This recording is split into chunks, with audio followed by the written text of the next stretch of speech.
রাস্তায় জমা জল থেকে নোংরা পরিষ্কারে অবহেলা, গাজোয়ারি করে সরকারি জমি দখল থেকে পথ বাতিল, দেখভালের অবহেলা, পুরসভা এবং পঞ্চায়েতের নাগরিক পরিষেবা নিয়ে উষ্মা প্রকাশ করেছেন মুখ্যমন্ত্রী মমতা বন্দ্যোপাধ্যায়। সোমবার নবান্ন সভাঘরে প্রশাসনিক ব্যক্তিত্ব থেকে জনপ্রতিনিধি, মুখ্যমন্ত্রীর ভৎসনা থেকে ছাড় পেলেন না কেউই। এমনকি কয়েকজনের নাম করে কাজের সমালোচনা করেছেন মুখ্যমন্ত্রী। কলকাতা হাওড়ার রাস্তার অবস্থা দেখে মুখ্যমন্ত্রীর প্রশ্ন, রথীন চক্রবর্তী হাওড়ার মেয়র থাকাকালীন জায়গাটা শেষ করে দিয়েছে। রাস্তায় ইতি উতি জঞ্জাল ছড়িয়ে ছিটিয়ে থাকছে, কোনো পরিষেবামূলক কাজ হচ্ছে না। মুখ্যমন্ত্রীর কথায় রাস্তা দেখে না, আলো দেখে না, শুধু ট্যাক্স বাড়ানো আর লোক বসাচ্ছে, এছাড়া প্রশাসন কোনো ব্যবস্থা নিচ্ছে না।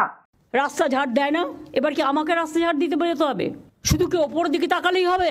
নিচের দিকে তাকাতে হবে না? এলাকার লাইট দেখে না, রোড দেখে না, জল দেখে না, মানুষের প্রবলেম দেখে না? এই শহরটাকে আমি এত সুন্দর করে বানিয়ে দিয়েছি। কলকাতা শহরে ভিডিও করা ছিল কোন রাস্তা কত পর্যন্ত এনক্রোচমেন্ট আছে, তা সত্ত্বেও একটা করে নতুন ওসি আসে আর বসিয়ে দেয়। আর আমি ঘাতক ঝগড়া করব। আমি রাস্তায় গেলেই দেখতে পাই পুলিশের চোখে পড়ে না, সব চোখে ঠুলি দিয়ে বসে আছে।